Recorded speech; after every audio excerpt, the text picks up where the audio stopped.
Men 18 yaşımda öz biznesimi açtım. Hemecane selam, men adım Tumarisa ve men şu vaqt 20 yaşımda. 2 yıl önce öz biznesimi açmağıma karar verdim. Şeydim 2023 yılın may ayında Tumarisa Backstreet biznesi döretdim. Türkmenistan'ı esasen qıyıdlan arasında belli bolan bir kosmetika brendi. Kuda koyan döwürlem men elimde ama pikirlenýärdim. Elimde ama bir daçyk açsam da, bir daçyk etsem da, bir yerde bir işläp bir öz pulumy gazansam da diýip gaty köp pikir etýärdim.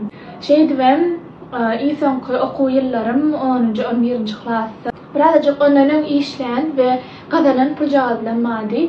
Şol pullary alyp SMM spesialist kurslaryny aldım. Bir kursa Türkmenistan'a aldım, ikinci kursumu Russiýadan aldım, online okudum.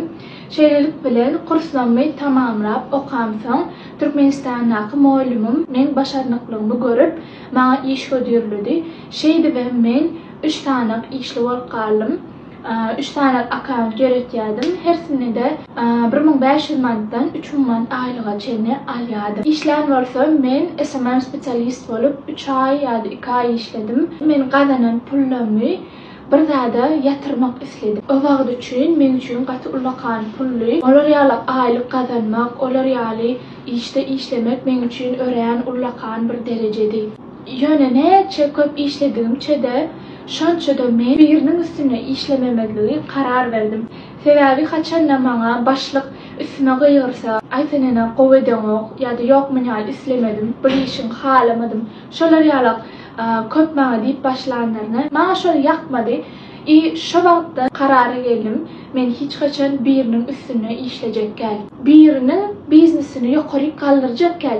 Näme üçin men şol edýän işlemi öz biznesçomda edip öz biznesimi galdyramakda men başga biriniň biznesinde işläp, başlykdan hem has köp işläp, on biznesini galdyrmaly, mendiň aýlyga oturmaly. Şo pikir bilen men günlerde bir gün öz daşary ýurtda okuyan bir näçe ýyllyk joram bilen video gyzypda gürleşip otyrdım. Ve o maňa diýdi, Tumarisa diýdi, sen ejen tikinçi diýdi, öz tikinçilikde düşünýän we gyzyklanýan diýdi.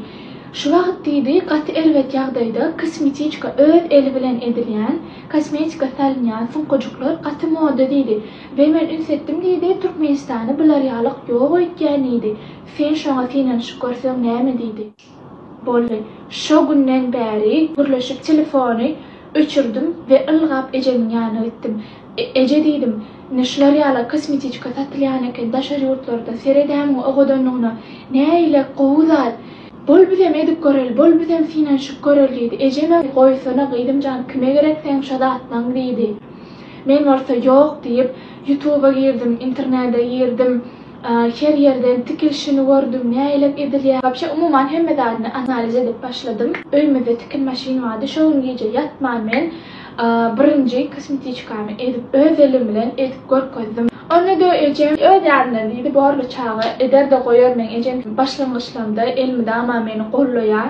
Bolýar diýdi. Bu zatlar üçin köp pul gerek bolar. Sen näme çek o zatlar bilmenem. Ýok men aýlygym men çöplen pullanma. Şoň bilen etjek diýemde de näme etjek şonu, näme gerek sana bar gitdi özüňe bir daha çagaş al, özüňe siňdir ýa-da bir okuwňa siňdir diýdi. Ýöne hemme zada garamazdan men bar gazananja aýlyklarymy, çöplen aýlyklarymy ýekeje köpüne çenli şeýdip mata aldym, zamok aldym, gözledim, hemme bazarlary ýyktym. Sonra da öz gelecek zatlarymy çöpleşdirip çykdym. Men lekarlary öwrenemde soň ejeme ananna da yer bolýar onu hani edip barlar göreliydi. Ve biz birinci parça kosmetikalarymyzy tikip başladyk. Men isleýän zadym däli, ýöne üstüne bir näçe wagt işläp, bir näçe wagt pikirlenip, insanyna da birinci parçamyzy tikdirdim.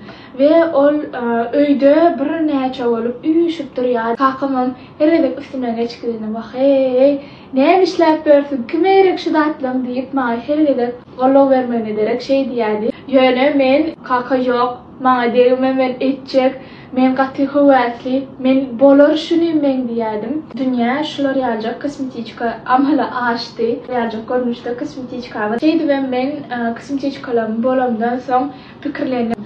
Näme gerek wapşa adamlara şol kosmetika? Ýöne köp bir kosmetikadyr da. Şonu men adamlara nädip gymmatyny ýetirsem kam diýip köp pikirlendim. Mesela seninle bir yerik doğulağına gittiyen ya da mihmançılığa gittiyen ve näme bermeli pikirlenende şol kısmeti çıkanı alsınlar deyip pikir bilen men öz haridimi satmana başladım. Diýmek, sowgatluk zat boljak bolsa men hökman ýagdaýdym ogadynja upakovkada etmel gapdalyna diýip öz upakovkamy, öz paketlerimi zakaz edip men birinji alyjym meniň şol SMA muallimim boldy. Men şolary ýaly ideýalarymy etýänimi görüp alyjym bolmak isledi we öz Instagramyna raspakovka hökmüne edip storiesine meni bellä öz accountyna goýdy we o accountyna bir näçe adamlar görüp maňa gelip sargyd edip başladylar. Men oňa garaşmadym. Gaty köp adam şolary ýaly kysymty çykany isleýän eken we bir näçe wagt bäri gözläp görünken sebäbi de şol ýurtda görýän ekenler, ýöne bizim ýurdumyzda ýok bolan üçin hiç kim özüne alyp bilen okdy.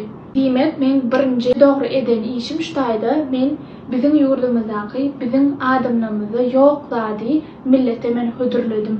Diýmek, uje şo günden men biznesim gowder diýmegi anladydy. Beýlelikde de men biznesimiň üstüne gaty köp işledim. Öz ýüregimi şoňa berdim. Bar elimdäki insan köpüme çenni şol biznesime men siňdirdim we şu 2 ýylyň içinde men pikir etmejek derejelere men yetdim. Tumarisi Bags şu wagt Türkmenistany belli bir kiçiräjek brand hökmüne tanalýar we men muňa ören bilenýän.